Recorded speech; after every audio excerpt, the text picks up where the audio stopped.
waa dagaal la iskula tagay afka iyo gacmaha balse aan wax dhiiga ku daadan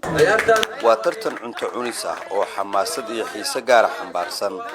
10 daqiiqo ku dhamee saxan bariis ah oo hel 100,000 oo shilinka Soomaaliga ah waa astaanta baratankan koox dhalinyaro ah oo ku nool degmada Yaaqshiid gaar ahaan xaafadda Tawfiiq ee Muqdisho ayaa soo abaabulay waxayna hawshan ku guda jiraan muddo bil ah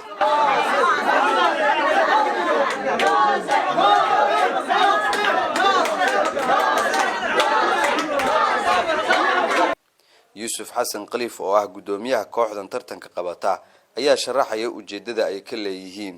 tartanka ujeedada ay ka leeyahay waxay tahay waa tartan oo arko inuu tartan fiican yahay tartan horumarineedna oo yahay inuu biri gaar ah rabaa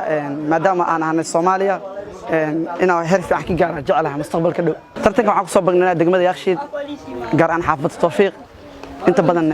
meeshaas ku qabanaa oo meesha arkaysan aan ugu imaadeen maanta inta badan waxa uu adeegsadaa YouTuber oo anaga aleena jira channel Tawfiiq Films la yiraahdo meeshaas aan ku soo bandhignaa si dadka ay kaga daawadaan maadaama dadka inta badan ay xiiseeyaan waxyaabaha public lagu soo bandhigo sida hadii ahaalad cunto cunista iyo waxyaabaha kale oo social media aad loogu isticmaalo tartankan waa tartan aad u adag oo qof kasta uusan haweysan karin aniga laftigayga mar ayaan ku sigtay maanta inaan ka qayb galo hase ahaatee waxa aan dib u sikaday markii la ii sheegay ragga tartamaya inuu ku jiro nin neef dhan oo ari ah xabad rootiga ku dhameeyay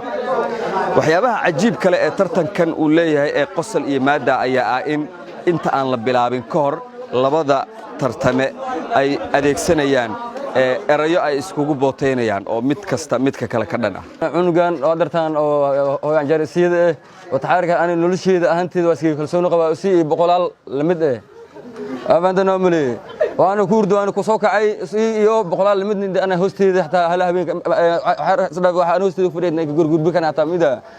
abaandana male Jose Martina meel saro oo iskuwa saxankan ina doctor korno boosi kara dhalintan mar waa u madal ay ku madadaashaan halkan marna waa u meherad ay dhaqaale ka abuuraan iyaga oo adeegsanaya bara ay ku leeyihiin internetka mid ka mid ah dhalinta sida joogtada ugu taxan tartankan ayaa qaba in halkan ay u tahay goob uu iskaga reebo caajiska ugu horeen magacaygu waa Nuuridiin Khaliif Qarni waxa ka mid ah soo qaybgalayaasha tartankan xiisaha badan ee raashinka lagu tartamayo